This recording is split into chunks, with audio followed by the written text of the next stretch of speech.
প্রতি বছর এই ক্যাম্পাসে পুজো হয়ে থাকে, কিন্তু এই বছর কেন জানি একটা বিশেষ অনুভব হচ্ছে না। অনেক ভালো লাগছে, যে মনে হচ্ছে যে গতবারের থেকে বা এর আগে যত পূজা হয়ে আছে সেই পূজার থেকে এইবারের পূজাটা আমাদের কাছে বেশি বিশেষ লাগতেছে, অনেক বেশি স্পেশাল।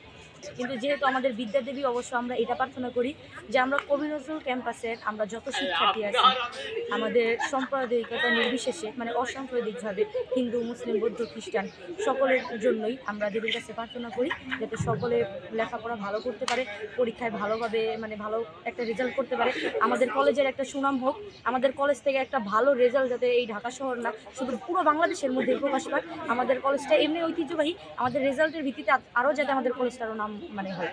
এবার অনেক ভালো পূজা হয়েছে, অনেক আয়োজন, যারা পূজা কমিটিতে আছে তারা খুবই সুন্দরভাবে পূজাটা সমাপ্ত করছে। এমনকি আমাদের বর্তমানে এখন সাংস্কৃতিক অনুষ্ঠান চলতেছে, খুবই সুন্দরভাবে আমাদের সব কিছু যারা কমিটিতে আছে তারা খুব সুন্দরভাবে পূজাটা কন্টিনিউ করতে পারে। সম্প্রীতির জন্য এটাই বলবো, মা আমাদের সকলকে কৃপা করুক, সকলের সুবুদ্ধি হোক, সকলের জ্ঞান বৃদ্ধি বাড়ুক, সাম্প্রদায়িক যে মনোভাবটা আছে সেই জিনিসটা সকলের মাঝ থেকে চলে যাক, সকলে যাতে একে অপরকে এক বাঙালি জাতি হিসেবে আমরা জানতে পারি, সকলের মাঝে শান্তিটা, এই শান্তি বার্তাটাই দিতে চাই আমি।